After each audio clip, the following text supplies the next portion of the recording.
وسهلا بكل الذين ينضموا للاستماع إلى راديو بلدي أول راديو عربي أمريكي ويعنى بقضايا العرب في المهجر. برامجنا في راديو بلدي كل يوم جمعة من 8 وحتى 9 صباحا مع ليلى الحسيني في بث حي ومباشر عبر WNZK راديو 690 AM. صباح الخير بلدي، صباح الخير لكل مستمعينا. Welcome to Radio Baladi, the first Arab, Middle Eastern, and American simulcast radio show. Radio Baladi is broadcast every Friday morning on WNZK 690 AM from 8 until 9 Eastern Time on Good Morning Michigan with Layla Al-Husseini. Our call-in number 248-557-3300. And now, stay tuned for the best radio talk show on Arab and American issues with your host, Layla Al-Husseini.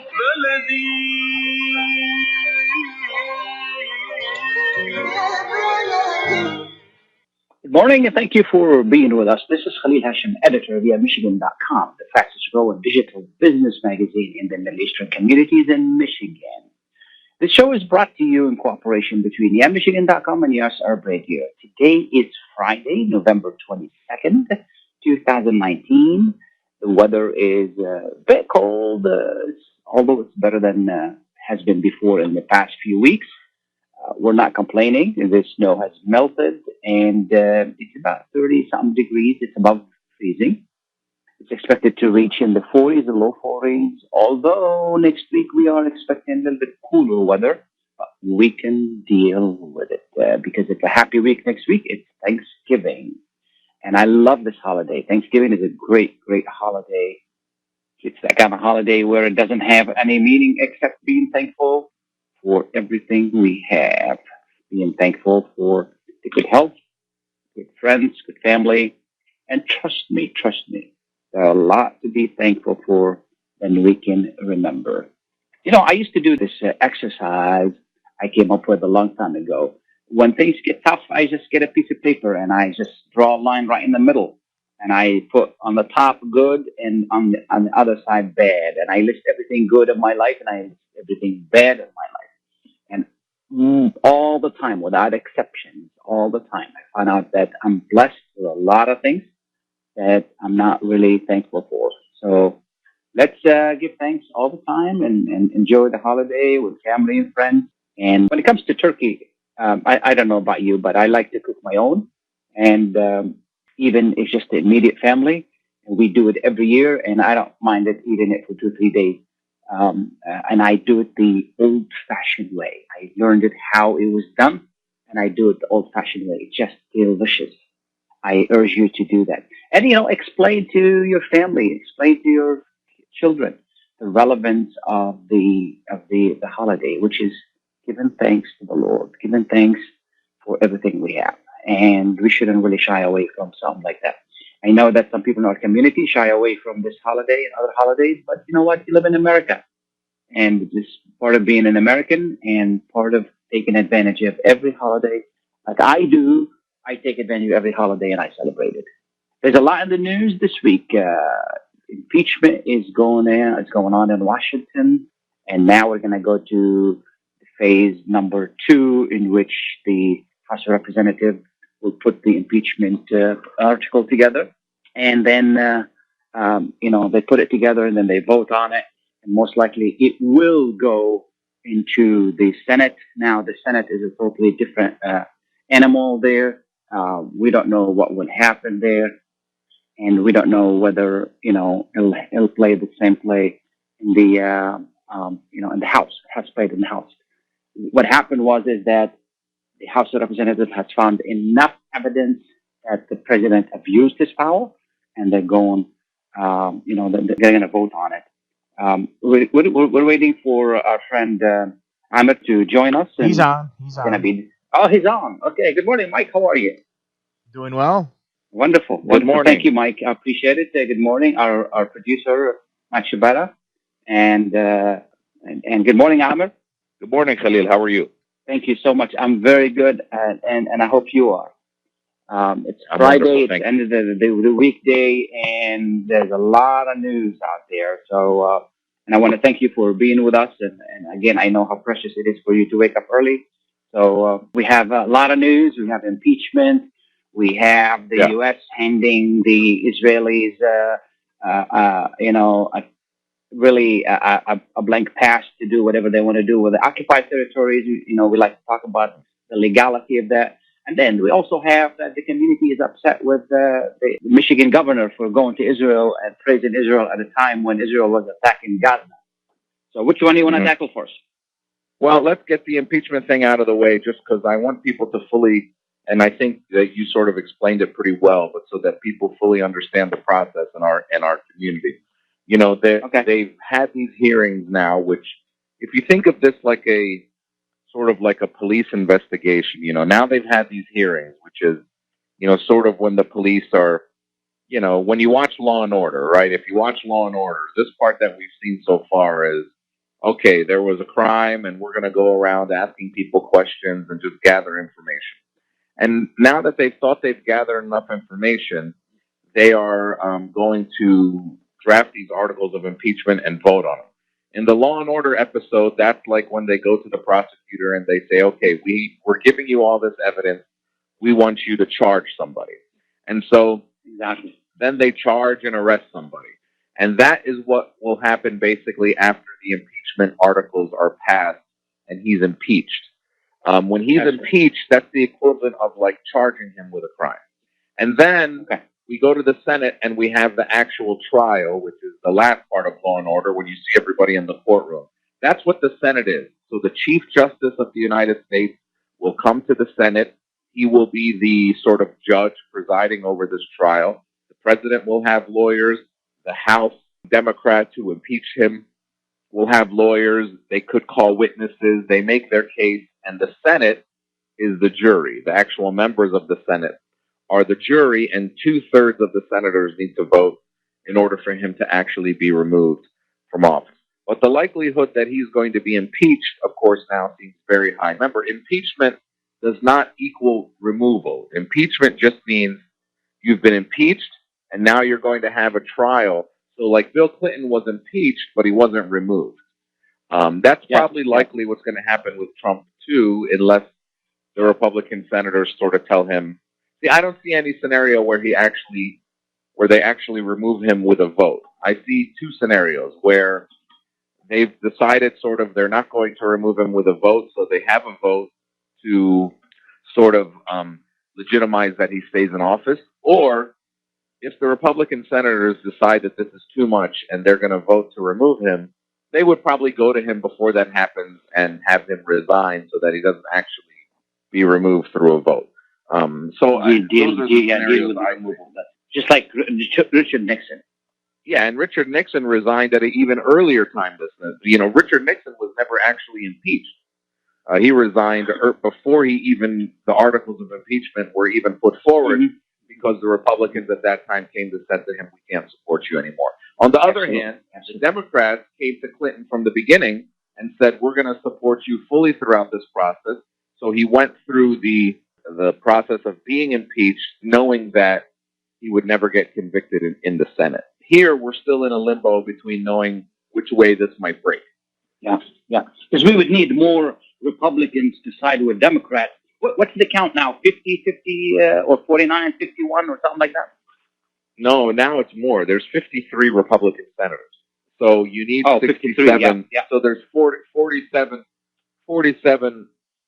Democrat and independent senators. So you would need 20 Republican senators to break and go vote with all the Democrats, assuming all the Democrats voted to convict him. It's a very, very big number. Yeah, I don't see that happening. No, unless we see more evidence, which you never know. I mean, there's some new facts come out every day.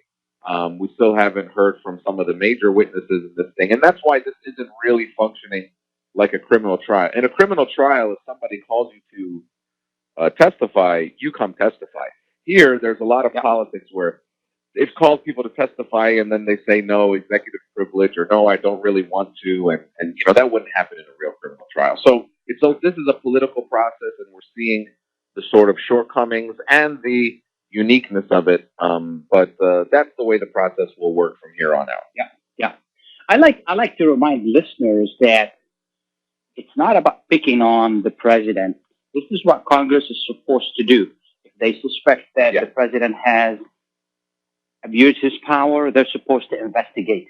This is what makes America great. That doesn't matter who it is not above the law or totally above the law. So I just like to remind our listeners. And that process shows us what really makes America more distinguished than any other countries. Is that correct? Yeah. Yeah, I mean, under the Constitution, Congress has two main functions. One is to allocate money, and two is to oversee the executive branch.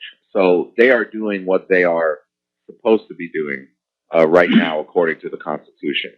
I'm really tired of the notion if you question the president, you're an American, or this is some kind of witch hunt because you don't like the president. This is not really personal. I mean, this is exactly what I said. This is what they're supposed to do. Yeah, this is the job. Yeah, of course. I mean, look, the notion. Obviously, one of the things that America has a lot of problems. But one of the things that makes this country a great society to live in, and it's not the only one like it in the world, is that you can say what you want about politicians, and every politician is held accountable to the people. And the House of the Representatives sort of represents the people better than any other sort of legislative or government body that we have. And so this is exactly how America is supposed to work. And when we have presidents doing the kinds of things that this president is doing, this is exactly how our system is supposed to work. Yep. So there's nothing un-American about what's happening right now. Yeah. Well, getting that out of the way, let's go now into what the United States announced in regard to the occupied territories. What are different about it, and what are the implications? Well, so what Pompeo did this week, what the Secretary of State announced this week, is that he basically said that the United States no longer views settlements, Israeli settlements, as the way he said it is, we no longer believe they are inconsistent with international law. And that's not saying they're legal. He's saying we no longer believe they're illegal. Now, here's the reality of the situation. What he made was a sort of political statement. Whether or not Israeli settlements are international law are violations of international law, is not a determination for the United States government or for the United States Secretary of State. These determinations are made in the United Nations under Security Council resolutions and under international courts. And so it doesn't really, the legality of the settlement is not affected at all by what the United States said. This is just a political gift to Netanyahu. And it was really badly timed because, they wanted to give this political gift to Netanyahu so that he could maybe have a better chance at forming a government in the sort of circus that is happening in Israeli politics right now. And then 2 days later, he gets indicted by the Israeli Attorney General for corruption and fraud and bribery. So Netanyahu is not going to be able to form a government under any circumstances now, it seems. So and this is timing, also a gift. Well, I mean, the Trump administration has never had good timing because they don't actually have any idea. They just have sort of very, very short-term political goals. And this is also a gift to the evangelical right in America who believes that, Palestine is a biblical issue and that, in order for Armageddon to come, there needs to be establishment of a Jewish kingdom in Israel before Jesus can come back. Now, these are the Christian Ayatollahs in America, right? Yeah, exactly. Yeah, exactly. And it's a very anti-Semitic thing, by the way, because I mean, if the whole idea of Armageddon is the Jewish kingdom is restored, Jesus comes back, he implements Christianity basically, and then everyone else is killed, including the Jews. So it's not It's not some sort of ideology that loves Jewish people. But this sort of right-wing Christian Zionism in America, it's really it's a declining community, and they're already with Trump. This kind of shows me how much Trump is worried that he's losing some people in his base who also aren't anywhere near the majority of Americans at that. This politics is so dumb because Trump has never grown his base since he's become president. That's the main reason he's probably going to lose next year. It has very little to do with Ukraine and these other things. It has to do with domestic and international policy that hasn't served to grow his base, which, remember, wasn't even a majority of Americans to begin with.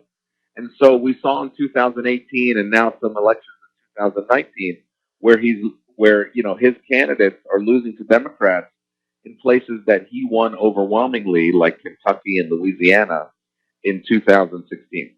So, but this call of the settlement was supposed to be something to shore up his base, and I'm not even sure it's going to do that because I don't think most people really care. Maybe it was something to distract. In any case, it was a sort of move that is very indicative of the Trump administration, which is no real ideas. And if they are trying to move, which I don't agree with, but if they're trying to move towards some sort of deal of the century in Palestine, this is obviously, along with the moving of the embassy and the recognition of the Golan Heights and all these things, this is not something that helps move towards that at all. They don't have any real ideas, and hey, let's see what happens. Yeah. What we're going to do, Amer, we're going to take a short break. We'll be right back to talk about the implication of that on the ground in the occupied territories. Please stay tuned. Kashat's Mediterranean Market and Shish Kebab offers a great array of your favorite Mediterranean meals. Meals range from lamb specialties, shawarma sandwiches, seafood dinners, and they offer special big trays of your favorite food, plus much more. Kashat's Mediterranean Market and Shish Kebab address is 32839 Northwestern Highway in Farmington Hills. Their phone number is 248-538-9552. That number again is 248-538-9552, and the supermarket is open from 8 a.m. to 9 p.m. Kashat's Mediterranean Market and Shish Kebab will definitely leave you satisfied. Life is a nonprofit charity that's provided humanitarian aid and development to people and communities for over 25 years, regardless of race, color, religion, or cultural background. When disaster occurs here or around the world, Life for Relief and Development rushes in to provide food, medical aid, and shelter to those in need. Please help improve these efforts. Make your tax-deductible donation to Life now at lifeusa.org or call 248-424-7493. If halal is important to your family, you can trust that Miramar will offer not only the highest quality halal products, but the best tasting and healthiest foods that can be placed on your family table with confidence. Miramar is the first and oldest halal certified food brand in America, serving the Arab and Muslim community, and offers a wide range of halal food products. Check out Miramar's halal food selection today by visiting Miramar's exclusive distributor, Ziad Brothers Importing, at www.ziad.com. When it comes to reproductive medicine, IVF Michigan Fertility Centers are the recognized leaders. With locations in Bloomfield Hills and 5 other cities in Michigan and Ohio, IVF has experts in all aspects of the field. As a founding member of IVF Michigan Fertility Centers, Dr. Nicholas Shama is one of the leading reproductive endocrinologists in Michigan and Ohio. Dr. Shama has performed over 10,000 IVF cases and has helped thousands of couples fulfill their dreams of parenthood. American board certified in both obstetrics and gynecology and reproductive endocrinology and infertility, Dr. Nicholas Shama is a very caring, compassionate, expert physician that understands not only the medical but also the emotional toil of infertility on his patients. When it's time, get personalized care from Dr. Nicholas Shama at IVF Michigan Fertility Centers in Michigan and Ohio. Call toll-free 855-952-9600, 855-952-9600. Welcome back, and thank you for being with us. This is Khalil Hachem. The number here is 248-557-3300, and we're going to be taking some of your calls later on in the show. Excuse me. we are talking to Amer Zahr. In addition to being a successful comedian, Amer teaches law as well. And we're talking about the United States decision not to consider the change of perception of the occupied territories. Amer, how does that affect the reality on the ground in the occupied territories? Well, the truth is it doesn't affect it much at all, right? So Palestinians have been, and just so your listeners know, I return to Palestine 2 or 3 times a year for extended periods of time, and the conditions on the ground are not affected much by sort of announcements from the U.S. government, especially not the Trump government. Settlements have been being built ever since the 1967 war, especially in the last 10 or 15 years, and especially after Oslo. I mean, settlements under Oslo have tripled. And so Palestinians' life on the ground is really not affected by this because the settlement enterprise has been going on for a very, very, very long time. In fact, even the sort of rival to Benjamin Netanyahu in these last elections, his name is Benny Gantz, he celebrated this announcement by Pompeo. So the truth is the vast majority of Israeli society is in favor of settlement building and expanding the settlements in the West Bank and East Jerusalem. So it doesn't really change anything for Palestinians on the ground who have been dealing with this reality for decades. Could this help Israelis with the annexation of the occupied territory? If they decide to do that. It might give them political cover. The American government was probably going to protect them politically anyway if they did that. The way it works under Oslo agreement is that the West Bank is categorized into 3 areas, Area A, B, and C. And Area A is under full Palestinian control. Area B is under Palestinian administration and Israeli security control. And Area C is basically full Israeli control. And Area C makes up 60% or more of the West Bank, where the settlements are and all the areas between the settlements. And so this is why Oslo was always a failure, right? And so the Israeli government, the Netanyahu government, was talking about annexing Area C. Now, I'll tell you, as a Palestinian, of course, that would be it would be illegal. It would be a land grab. It would be more confiscation of our property and all these kinds of things.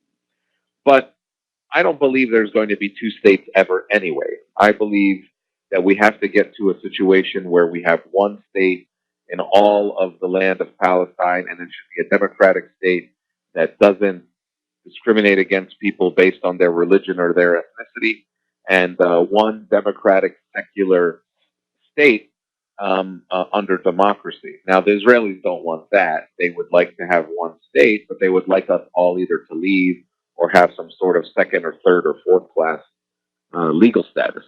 But we are getting closer to the 1-state reality with all of these moves by Israel and the United States. So in that sense, it might be beneficial in the long term.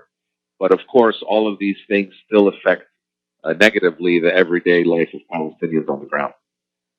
Now, not all of the candidates for president have the same view when it comes to the Palestinians, and I know that you are part of the you have joined the campaign with Bernie Sanders. Could you tell us a little bit more about that? Well, look, I even back 4 years ago, I worked very hard on the campaign of Bernie Sanders, and this time around, just like last time around, I'm what's called a surrogate for the campaign. So I can speak on behalf of the candidate, and I appear on behalf of the candidate at many different events. To me, what distinguishes, especially as an Arab American and especially as a Palestinian American, what distinguishes Bernie from everyone else is his views on foreign policy and especially his views on Palestine. If you watched the debate 2 nights ago, he was asked a question about foreign policy, specifically about Saudi Arabia. He said, we have to reassess our relationships with Saudi Arabia. And without being asked, he brought up the Palestinians and the rights of the Palestinians and how we should be treated with respect and dignity and how we deserve the same rights as everyone else. And when he said that, it got a huge applause in the hall down there in Atlanta. And so it shows that society is changing to understand more about Palestinians. And finally, we have a presidential candidate who is not afraid to take on the Israeli lobby, maybe in part because he is Jewish himself. And he is willing to implement a new sort of day in policy towards Palestine. This is the main reason I'm supporting him and the main reason I'm pushing our community to support him. We don't have any other candidates talking in that way about foreign policy. And let's not forget, the way our government works is that, and we're actually seeing it with this impeachment process, the way our government works is that the president is the head of the executive branch, yes. He is the most high-profile, most powerful person in our government.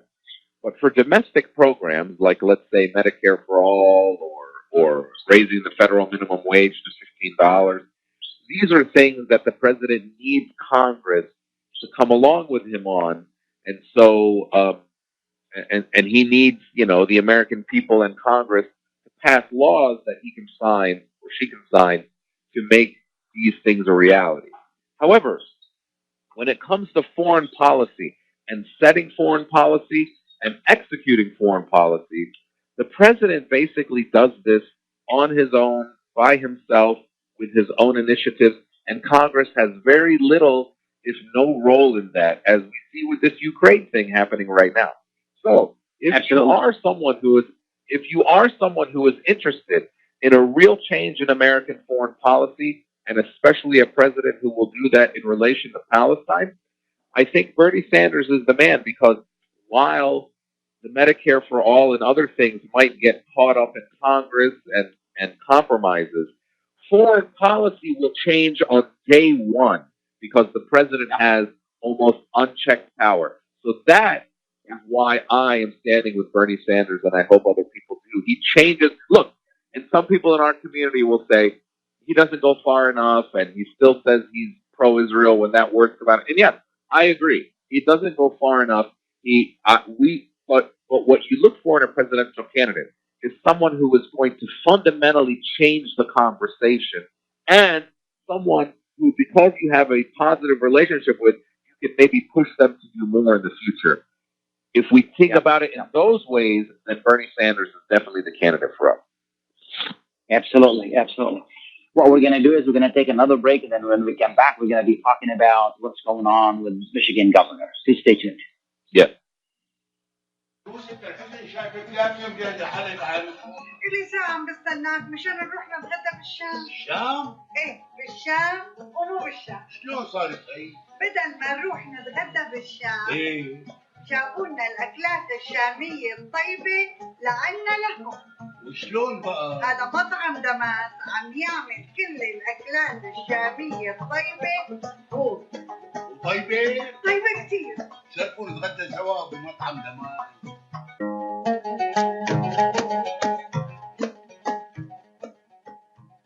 الأكل الشامي الأصيل فقط بدمس كوزين. زوروهم على 28841 أرشد لك بفارمينغتون هيلز، ولطلباتكم اتصلوا على 248-987-4609. That's 248-987-4609. دمس كوزين and catering، جبنا لكم الشام لعندكم. The Rama Relief Foundation provides humanitarian aid into areas inside of war-torn Syria, as well as aid to the refugees who have fled to the neighboring countries in the Middle East. The foundation offers food baskets, container shipment, mental health, education, soup kitchens, and more. Go to ramarelief.org or call 248-990-4247. Any donation amount made to Rama will go to sustaining many lives. Call now 248-990-4247. Are you going to start a restaurant or grocery store soon? Do you need floor plans and designs? Call Nachi Abood at 734-744-9796. Do you want to buy kitchen and restaurant equipment at discount prices? Call Najee Abood now, 734-744-9796. New Concept Products and Design, the trademark of kitchen equipment. 5% discount on all purchases of $75,000 or more. New Concept Products and Design, new location, 31185 Schoolcraft in Livonia. Learn more at www.newconceptproducts.com. Call Najee Abood, 734-744-9796. When you're looking for the best in optical care, Dr. Imad Nakash is your doctor to see. With years of experience and thousands of successful procedures performed, you can trust your eyes to Dr. Imad Nakash. See Dr. Imad Nakash and his professional staff for your eye care needs. There's 2 locations to serve you. In Hazel Park, call 248-336-3937. 248-336-3937. In Rochester Hills, call 248-299-3937. That's 248-299-3937. Welcome back, and thank you for being with us. We're discussing the recent change in American foreign policy in regard to the occupied territories with Amer Zahr. We're also going to be talking later on about the trip for that Michigan governor has took to Israel and its reaction in the community. The number here is 248-557-3300. Mike, is Jerry still with us? I told him to call back. Okay. When he calls back, let us know so we can take his question. Will do. Amer, what can we do in our community to help people understand the process and vote for the right candidate that serves our community? Or our community's interest, So in Michigan, we have a very important presidential primary that will be happening on March 10th. Anyone who's not registered to vote needs to go register to vote. In Michigan, we have what's called an open primary. So you don't have to register for any sort of political party when you register to vote, and you can vote in any presidential primary that you wish. Of course, you can only vote in one. You can't vote in more than one, Democratic or Republican or whatever other presidential primary. Of course, this time around, unlike 2016, it seems like Donald Trump will be the nominee of the Republican Party, and the Democratic primary will be the one that is, going to have a lot more voters. And so what I'm asking people to do is really take a serious look at all the candidates and think about the issues that matter the most to us. These would be issues of immigration and relaxing, the Trump immigration policies, making sure families are not torn apart, foreign policy as it relates to Israel, Palestine, Yemen, Saudi Arabia, all these things that really affect people in our community. And, so when I think about a candidate who is going to affect us the most, that's why I always go towards Bernie Sanders. I mean, he actually a few months ago sponsored a bill in the Senate that would stop the United States government from funding the Saudi Arabia military while they are attacking Yemen. And Trump refused to sign that bill. So that is the kinds of leadership I think we need in the United States White House next year, along with his ability to change things on Palestine. I mean, yes, is domestic policy important to us? Of course. But the truth is, the Democratic candidates, other than Medicare for All, which I think would be important for our community as well, they agree on a lot of domestic policy. Really where they differ, to me, greatly is foreign policy, and the only one who differs in that so much that it helps our community, to me, is Bernie Sanders. Definitely not Joe Biden. Definitely not Pete Buttigieg. I understand some people taking a look at Elizabeth Warren, but when it comes to foreign policy, she doesn't really seem to have much to say. Bernie has been thinking about these things for a very long time. I was really disappointed with Pete's comment in regard to the Gaza attack, and you would think that there's somebody who supposedly a new spirit in the election, and then he just reads the same old. I have this theory that it's the same old, like written statement that's handed by certain lobby to all of these politicians. It sounds the same. It's been the same since the 80s, and they all say the same thing, and it's hollow. Really, it doesn't have any meaning, you know. Just I was really disappointed. It doesn't have any meaning. And as the American public becomes more aware and more educated on Palestine, it's starting to have less meaning in the sense that people are starting to challenge these things. So yeah, Pete Buttigieg basically came out and wrote, rocket attacks, Israel, Gaza, Hamas, without talking about what's happening to the Palestinians. It was straight from AIPAC. And yes, one would think that a 37 or 38-year-old American who has grown up here and understood American politics might be part of the new generation, but he showed that he's just part of the same old when it comes to that. And we kind of knew that. He's went on some trips sponsored by Israel lobby groups to there before, and he's part of the establishment when it comes to Israel. He doesn't differ from Joe Biden at all when it comes to Israel. The only one that is changing the conversation is Bernie Sanders. Absolutely. Let's go. With speaking of the trip to Israel, what is going on? The community is upset about the governor going to Israel. And, there has been a lot of talk on social media, and people very upset. She's not the first governor to go to Israel. I mean, what is the issue here?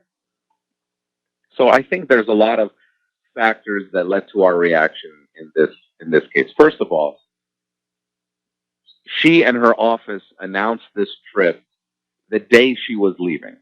So there was no time for any sort of discussion, reaction from our community before she left, maybe ways for us to set up meaningful visits with her while she's there.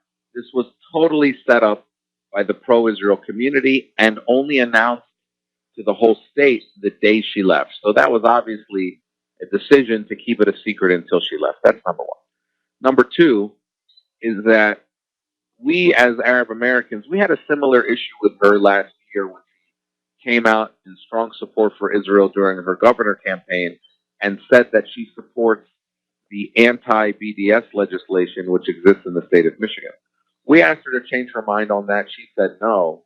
But we also came to an agreement with her at that time that said, look, when issues surrounding this stuff, because she didn't talk to us about that decision either, when issues surrounding these kinds of things come up, you have to talk with us. You have to take our opinions into account.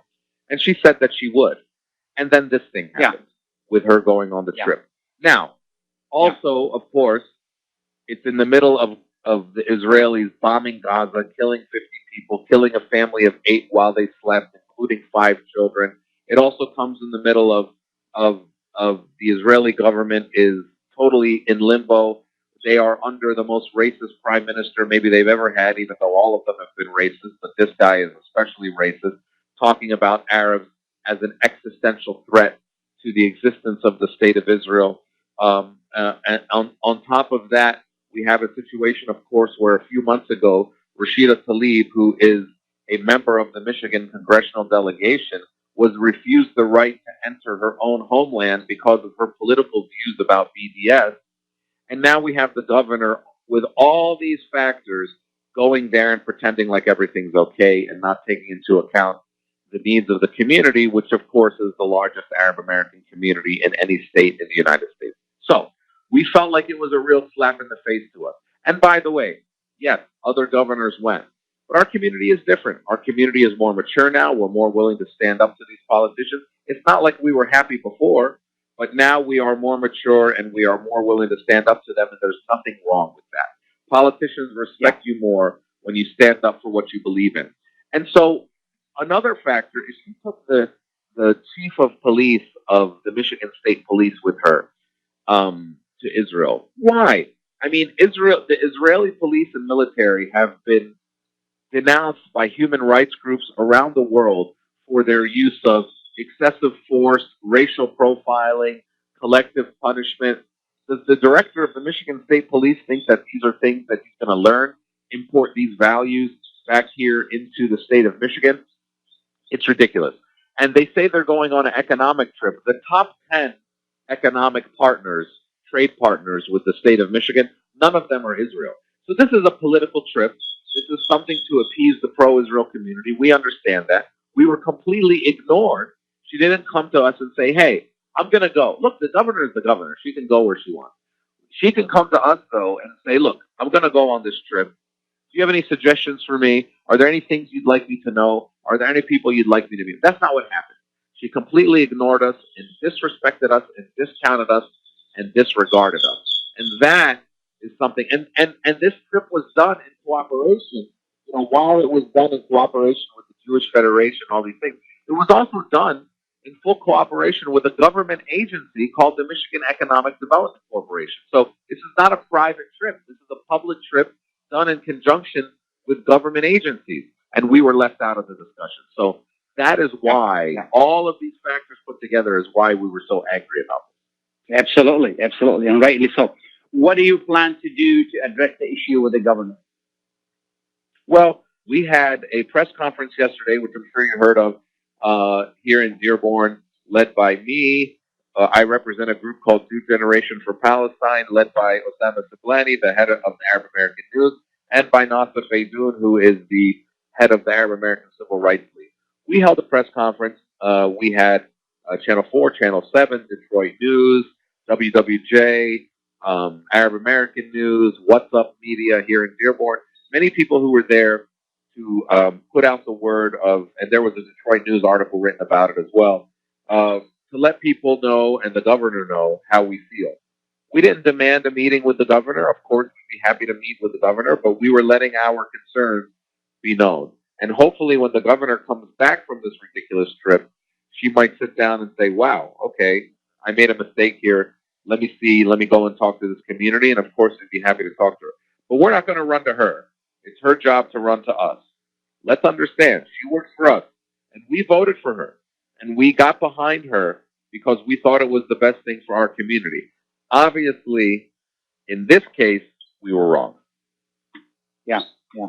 Well, you know, I mean, people make mistakes, and then, as you said, this is the process to really make amend with, and then talk to, and make a difference. And this is really the best way to do that. I really think that you're on the right track. Absolutely. And has there been any outreach from her office to any of you saying that, trying to explain anything or anything like that? No, not at all. Okay. Not at all.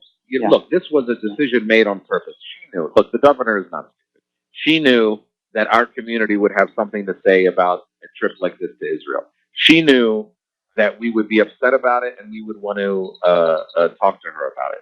She knew. She has Arab Americans in her administration. As far as we know, they were not consulted on this. We knew. She knew. Sorry, that we would be upset about this, and she made a decision consciously to not reach out to us before her trip. That makes it worse. Okay, it's not like this is a state, and with all my respect to other states, it's not like this is, you know, Idaho, where there might be 10 Arabs in the whole state. And this is Michigan. We are home to 500,000 Arab Americans.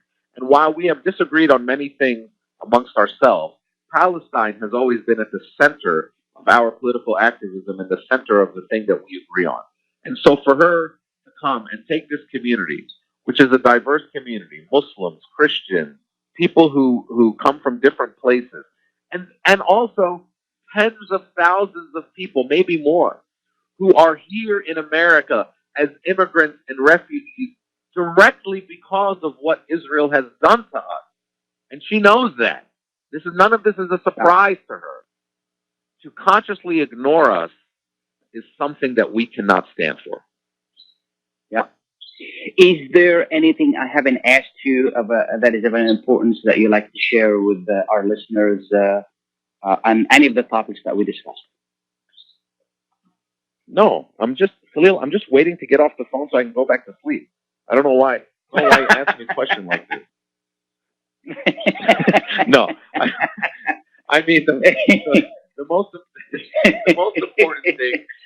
most important thing is, you know, I actually heard before I got on the phone, I heard you talking about Thanksgiving, and I think it's important as we become more conscious of our country and our history. Yes, Thanksgiving is a time where everybody's on vacation. Go see your family. Give thanks for the things that you have, and make sure that you use this time to let the people that you love know how you feel about them. At the same time, American history is very complicated. You know, we grew up learning about Thanksgiving like it was a big party, when the truth was, you know, it was the beginning of what turned out to be a very ugly relationship between the white settlers that came here and the Native American population, who ended up being driven off of their land and massacred at very high rates. And so it is a time to be with family and appreciate all of that, but let's also always be very conscious about American history and about the people who suffered as a result of us getting to where we are today, and never ever forget that. And as a Palestinian, I'm very sensitive, right, to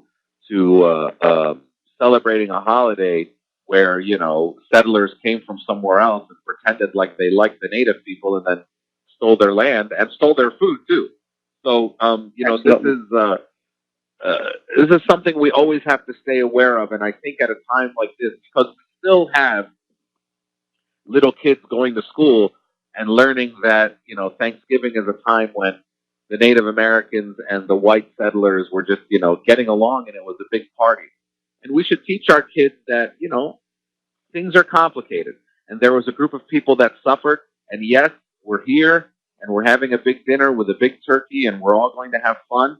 But we need to be conscious of the history of our country as well. Absolutely, absolutely. And I really appreciate your making a point of that. I'm a pleasure always to be with you on the radio, and enjoy your sleep. Thank you so much for being with us. Thanks, Khalil. I love you. I'm proud of you, and have a great weekend. Thank you so much. We're going to take a short break. We'll be right back. مرحبا سعيد. اهلا علا. ليش هالمقابله الفاتره هي؟ بيقول المثل لاقيني ولا تغديني. يما زعلتي، شنو رايك اذا لقيتك وايضا غديتك باحسن مطاعم ميشيغان، مطعم عشتار؟ والله فكره، افضل الاطباق والمقبلات العربيه والعراقيه واحلى ملقا. ولا تنسين اللحوم الطازجه مباشره من ملحمه عشتار لزباين عشتار. وملحمه عشتار توفر اختيارات متنوعه من كافه انواع اللحوم وباسعار متميزه وجوده ايضا مميزه. ملحمة عشتار تقع على 36865 راين رود في مدينة ستيرلينغ هايت. وأكيد أحلى لمة وأطيب لقمة في مطعم عشتار اللي عنوانه 3625 15 مايل رود في مدينة ستيرلينغ هايت. هاتف 586-698-2585 586-698-2585. يلا علا، يلا عشتار، للجودة وكرم الضيافة عنوان مطعم عشتار. The Rama Relief Foundation provides humanitarian aid into areas inside of war-torn Syria, as well as aid to the refugees who have fled to the neighboring countries in the Middle East. The foundation offers food baskets, container shipment, mental health, education, soup kitchens, and more. Go to ramarelief.org or call 248-990-4247. Any donation amount made to Rama will go to sustaining many lives. Call now 248-990-4247. If halal is important to your family, you can trust that Miramar will offer not only the highest quality halal products, but the best tasting and healthiest foods that can be placed on your family table with confidence. Miramar is the first and oldest halal certified food brand in America, serving the Arab and Muslim community, and offers a wide range of halal food products. Check out Miramar's halal food selection today by visiting Miramar's exclusive distributor, Ziad Brothers Importing, at www.ziad.com. Life is a nonprofit charity that's provided humanitarian aid and development to people and communities for over 25 years, regardless of race, color, religion, or cultural background. When disaster occurs here or around the world, Life for Relief and Development rushes in to provide food, medical aid, and shelter to those in need. Please help improve these efforts. Make your tax-deductible donation to Life now at lifeusa.org or call 248-424-7493. Welcome back, and thank you for being with us. Mike, is Jerry still with us? Yes, he is. Okay. Jerry, good morning. Good morning, Mr. Khalil Hachem. How are you? And thank you for taking my call. Absolutely, and I'm sorry that you had to wait a little bit longer than we wanted to. No, that's okay. Mr. Khalil, would you allow me to speak in Arabic? In Arabic is good. Just make it Thank you. short, please. Thank you. خليل، طبعا صباح الخير، وكنت أتمنى أن يكون الناشط السياسي والأستاذ عامر زهر موجود لكي أحييه وأسأله سؤال لقد افتقدته. كان عنده برنامج. Go ahead. نعم. خليل، بالنسبة لحاكمة ميشيغان مس كريستيان ويتمر، ليس بغرابة أن تزور إسرائيل في حين أن كونغرس وومن مسز دينجل دينجل عملت خطوات ليست في صالح جاليتنا العربية في ميشيغان، وقد استاء منها من أيدوها ومن صوتوا لها لأنها اتخذت قرارات معاكسة لأبناء جاليتنا خصوصا في ديربون. It was a disappointment. أجي على ناحية أخرى أستاذ خليل، هذا السؤال الذي كنت أريد أطرحه على عامر زهر، وهو دخول البليونير الأمريكي مايك بلومبرغ إلى سباق الرئاسة. ألا تراه أستاذ خليل أنه طعن في الظهر في ظهر الديمقراطيين لصالح الرئيس ترامب؟ تتذكر أستاذ خليل البليونير راس بيرو عندما دخل السباق الرئاسي؟ هكذا التاريخ يعيد نفسه. لماذا مايك بلومبرغ يدخل سباق الرئاسة فجأة؟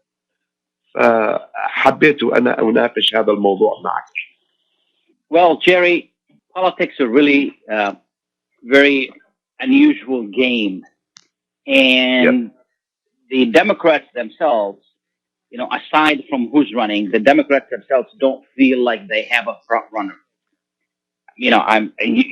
We may, Democrats or some Democrats may disagree with you if they're supporting a certain candidate, but they don't think and they don't feel like they're having the, front runner, someone who is middle ground enough to win election.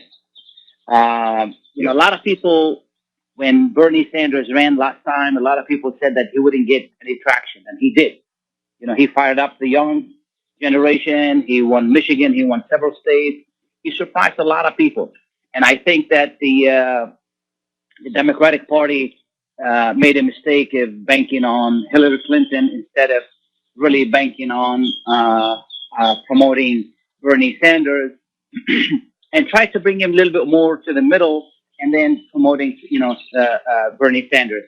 They made a big mistake and they paid for it because Hillary was not a viable candidate.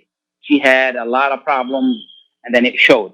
And for Donald Trump to show up and beat her, and he was a nobody politically. Yes, he's well known on TV, but he was nobody politically. And to beat her shows that they made a wrong decision. Because what happened was when they sided Bernie Sanders, all the people that were going for Bernie Sanders or the young people stayed away from, they didn't really like. I mean, some Democrats did, but a good number of Democrats did not. And this is why the Democratic Party did not win the presidential election. So exactly, Mr. Khalil, I'm sorry to interrupt you. I was one of the people who voted for Senator Bernie Sanders when he won Michigan. But believe me, Mr. Khalil, I was very disappointed with Senator Bernie Sanders when he gave his vote and support at the end to Hillary Clinton. He has to. When he did that, he showed that he's a really class person and politician, that it was not a personal thing, and this is part of the process, and he made that speech, and I think that just showed how civilized he is, and that's what it wasn't personal, and he showed it that it was not personal for the goodwill of the people, and it's like, well, it doesn't matter that Hillary is not the right candidate, but will still be better than somebody else, and this is why he did that. But I think the Democrats made it wrong. We have Adil on hold. Okay. Mr. Khalid, thank you. I'll give you a chance for another person to call you. Thank you. Happy Thanksgiving. Thank you. Okay. Adil, good morning. Hi, good morning, Khalid. Good morning, Khalid. Can you hear me? I can hear you, and we got 2 minutes. Go ahead. Okay. So quickly, I know I called in the last 10 minutes, but I've been on hold. That's okay. Fine. I just wanted to see. I was hoping if you invited anybody from the state of Michigan governor's office to really clarify what's going on as far as this visit. Yeah, we will. I think that this would have been a very two-sided conversation. I don't think it was fair for the governor's office to really hammer on them, and we don't give them the chance to explain themselves. That's just my point. I've been, as you know me, Khalil, a very huge advocate, and I'm very upset about the visit. However, we need to really look into the equation here. We cannot just run by emotions and get ourselves carried away. We're still talking about the state of Michigan, which has still a huge lobby for the Israeli government. Now, whether it's Jewish American organizations or not, there is still a strong lobby for that organization. And people say, oh, why did not she consult with us? Why did not she come with us?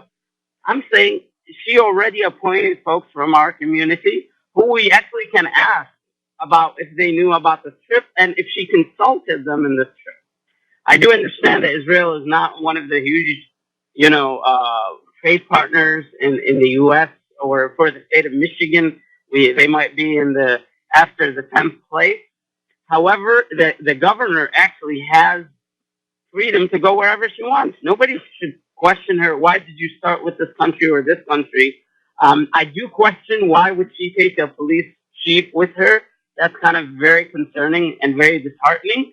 But however, we should not be say we're going to throw everything on the table. This is not right. This is not fair. We have the right to be upset, but at the same time, we really have to be realistic and we have to be justified. Thank you. I appreciate it. Thank you. And I appreciate everyone came on the show today. We will continue this conversation, and hopefully we'll have the governor with us next time after she returns to explain herself. You can reach out to them. And thank you so much. Have a wonderful Thanksgiving. Thanks, Mike. We appreciate your help as well. Thank you and goodbye.